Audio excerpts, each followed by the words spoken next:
రాష్ట్రంలోని సాగునీటి, తాగునీటి పథకాలకు కాంగ్రెస్ గ్రహణం పట్టుకున్నది. 2.5 ఏళ్లుగా గోదావరి, కృష్ణా నదులపై ఉన్న కీలకమైన సాగునీటి ప్రాజెక్టులను పడవపెట్టిన రేవంత్ సర్కారు హైదరాబాదు తాగునీటి పథకాన్ని సైతం ఒడ్డు ఎక్కించకుండా ఉద్దేశపూర్వకంగా కాలయాపన చేస్తుంది.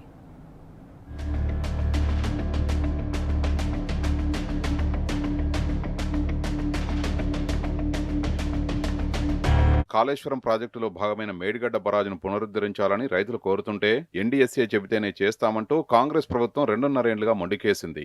మాకేం సంబంధం, మేం సాంకేతిక సలహాలు మాత్రమే ఇస్తామని ఎన్డీఎస్ఏ కుండబద్దలు కొట్టినట్లు చెప్పడంతో ఎగువన అన్నారం, సుందిళ్లలోనూ లోపాలు ఉన్నాయంటూ ప్రభుత్వం కొత్త రాగం అందుకున్నది.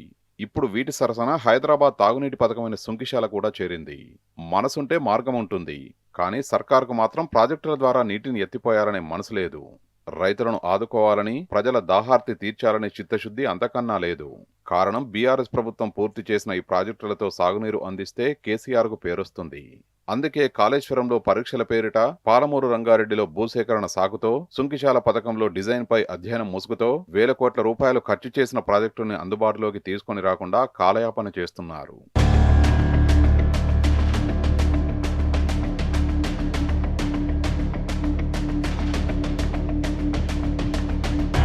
రెండేళ్ల కిందటనే అందుబాటులోకి రావాల్సిన సుంకిశాల పథకం ఇప్పటికీ అతీగతి లేదు.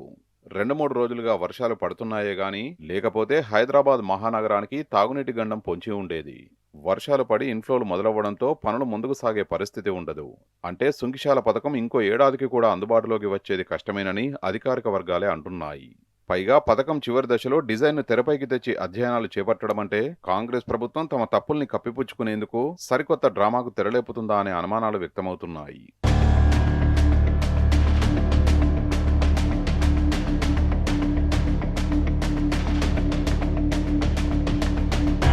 రిటైనింగ్ వాల్ కుప్పకూలిన ఘటన జరిగిన సమయంలో ఘటనా స్థలాన్ని పరిశీలించిన 3 మంత్రులు దానిలో చిన్న ఘటనగా అభివర్ణించారు. వెంటనే పునరుద్ధరణ పనులు మొదలుపెట్టి త్వరితగతిన పూర్తి చేస్తామని ప్రకటించారు. ఆ తర్వాత జలమండలి ఎండీ క్షేత్రస్థాయిలో పర్యటించి కార్యాచరణ కూడా రూపొందించామని ప్రకటించారు. నాగార్జున సాగర్ జలాశయం నుంచి నీరు నేరుగా టన్నెల్ నుంచి పంప్ హౌజ్లోకి రాకుండా జలాశయం వద్దనే నియంత్రణ ఉండేలా గేట్లు ఏర్పాటు చేయాలని నిర్ణయించారు. ఈ క్రమంలో 2025 ఏప్రిల్లోనే పథకాన్ని అందుబాటులోకి తీసుకొస్తామని చెప్పారు. కానీ ఆ తర్వాత ఒక్కసారిగా యూటర్న్ తీసుకున్నారు.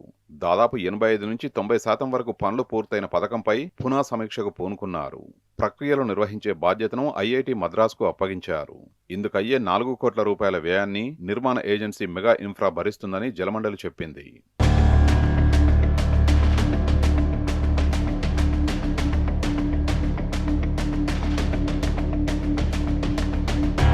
సుంకిశాలలో రిటైనింగ్ వాల్ కుప్పకూలిన ఘటనను కప్పిపుచ్చుకునేందుకు జలమండలి అధ్యయనం అనే అంశాన్ని తెరపైకి తెచ్చిందా అనే వ్యాఖ్యలు వినిపిస్తున్నాయి.